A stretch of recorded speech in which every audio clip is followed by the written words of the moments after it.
Hello friends, I am doctor Manish Rajput. मैं एक vascular और इंटरवेंशनल रेडियोलॉजिस्ट हूँ ईएचसीसी हॉस्पिटल जयपुर में। दोस्तों, आज हम बात कर रहे हैं डीवीटी के बारे में कि डीवीटी क्या होता है, क्या इसके सिम्टम और क्या इसके लक्षण हैं, और हम उसके बाद में मिलेंगे ऐसे ही एक पेशेंट से और उसकी सक्सेस स्टोरी सुनेंगे। दोस्तों, डीवीटी का मतलब होता है डीप पेन थ्रोम्बोसिस, यानी कि पैर में डीप पेन में खून के थक्के जम जाना और पैर का अचानक से सूज जाना। डीवीटी एक खतरनाक बीमारी है क्योंकि इससे किसी भी पेशेंट की जान जा सकती है अगर वहां से खून का थक्का टूट करके हमारे हार्ट या लंग में आ जाए तो। दूसरी चीज, डीवीटी की वजह से पेशेंट का एक या दोनों पैर हमेशा हमेशा के लिए डिस्मॉर्फिक कंडीशन में आ सकते हैं। तो इसलिए डीवीटी एक खतरनाक बीमारी है और इसका जल्दी से जल्दी जांच और ट्रीटमेंट अत्यधिक आवश्यक है। डीवीटी किन लोगों को होता है? डीवीटी सबसे पहले तो जो फीमेल्स ओरल कॉन्ट्रासेप्टिव पिल्स यानी कि गर्भ निरोधक गोलियां लेती हैं उनको हो सकता है। डिलीवरी के इमीडिएटली बाद हो सकता है। जो पेशेंट काफी लंबे टाइम तक बेड पर रहते हैं या मॉरिबंड पेशेंट जो है उनमें हो सकता है। डिहाइड्रेशन में हो सकता है, ट्रैफिक पुलिस को हो सकता है, स्मोकिंग की वजह से हो सकता है और आपके हिप या नी रिप्लेसमेंट के बाद भी हो सकता है। लक्षण क्या होते हैं डीवीटी के? डीवीटी में आपका एक पैर अचानक से सूज जाता है, भारी हो जाता है, पेशेंट को दर्द होता है, पैर में लालपन हो सकता है और उसकी स्किन जो है प्यूर ऑरेंज अपीयरेंस, यानी कि जैसे संतरे का छिलका होता है वैसे स्किन दानेदार हो जाएगी। पेशेंट को पैर उठाने में तकलीफ आएगी और उसे बहुत ज्यादा दर्द भी होगा। इसे हम डीवीटी के लक्षण कह देते हैं। जांच में इसके लिए सबसे पहले डी डायमर होता है। डॉक्टर आपकी पैर की सोनोग्राफी करते हैं और बताते हैं कि भाई आपके पैर की जो गहरी नसें हैं, डीप वेन्स हैं, उनमें खून का थक्का आ गया है। ऐसे कंडीशन में आपको अपने डॉक्टर या इंटरवेंशनल रेडियोलॉजिस्ट के पास आना चाहिए जो इसका संपूर्ण इलाज करते हैं। डीवीटी के ट्रीटमेंट में सबसे अधिक आवश्यक है जानकारी, उसका जल्दी से जल्दी जांच और फिर उसका इलाज। इलाज में थ्रोम्बेक्टोमी, थ्रोम्बोसक्शन और थ्रोम्बोलाइसिस ऐसे ट्रीटमेंट हैं जिससे हम पेशेंट की जान और पैर दोनों को बचा सकते हैं।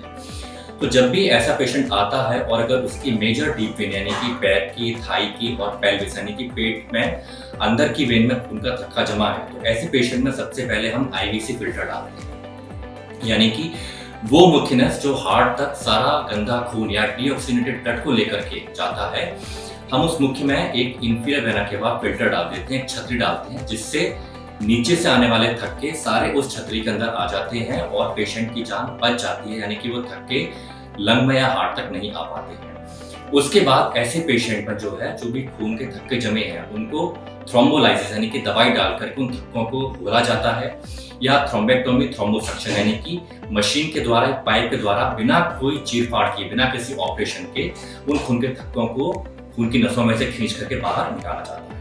उसके अलावा एक और ट्रीटमेंट ऑप्शन होता है फार्माकोमैकेनिकल थ्रोम्बेक्टोमी, जिसमें हाल के हाल खून के थक्कों को खोल करके और उनको मशीन के द्वारा बाहर निकाला जाता है। तो ये काफी अच्छे ट्रीटमेंट ऑप्शन है जिसमें बिना किसी चीर-फाड़ के, बिना किसी ऑपरेशन के, बिना आईसीयू एडमिशन के हम पेशेंट को जल्द से जल्द अच्छा कर सकते हैं और पैर वापस से नॉर्मल कंडीशन में लेकर के आ सकते हैं। अगर ऐसे पेशेंट का ट्रीटमेंट न किया जाए तो क्या होगा? सबसे इंपॉर्टेंट चीज, पहली चीज, अगर एक्यूट कंडीशन है यानी कि खून का थक्का जमे हुए 5, 10 या 15 दिन हो गए हैं, तो जैसा मैंने बताया कि खून के थक्के का टूट करके हार्ट या लंग में जाने की संभावना होती है, जिससे हम पीटीई, पल्मोनरी थ्रोम्बोएम्बोलिज्म कहते हैं, और ये एक जानलेवा कंडीशन होती है।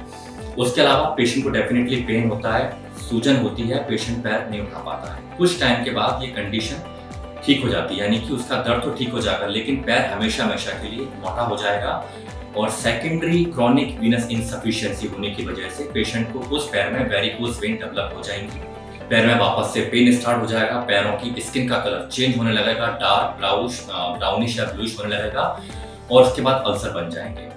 पर दुर्भाग्य की बात यह है कि उन वेरिकोज वेन्स को ठीक नहीं किया जा सकता, क्योंकि अगर उस पेशेंट को उनकी वेरिकोज वेन को ठीक किया गया तो ब्लड की सप्लाई ही टोटल ऑब्स्ट्रक्ट हो जाएगी और स्थिति और गंभीर हो सकती है। इसीलिए जब भी आपके आस पड़ोस में, समाज में किसी को भी डीवीटी हो तो तत्काल उसके लिए इंटरवेंशनल रेडियोलॉजिस्ट के पास आएं और DVT thrombectomy, thrombosuction, thrombo aspiration, thrombolysis और आईवीसी फिल्टर से तत्काल उस पेशेंट को ठीक करें।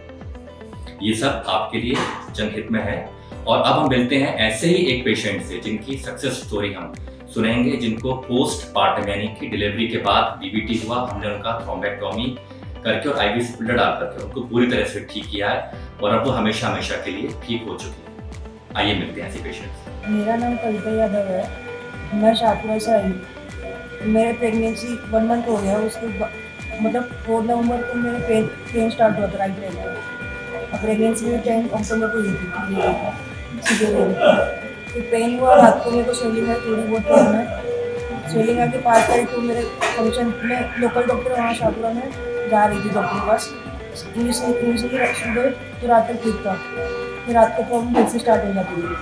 और 5 तारीख के फंक्शन तक वो पूजन जो होता है उसमें मैं थोड़ा था, उसमें तो और ज़्यादा स्वेलिंग हो गई।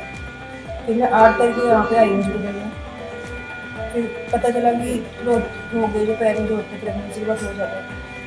फिर डॉक्टर मनीष से मिले और डॉक्टर मतलब ये ट्रीटमेंट जो होता है वो भी हमें पता नहीं था कि ट्रीटमेंट हो सकता है, जल्दी रिकवर हो सकता है।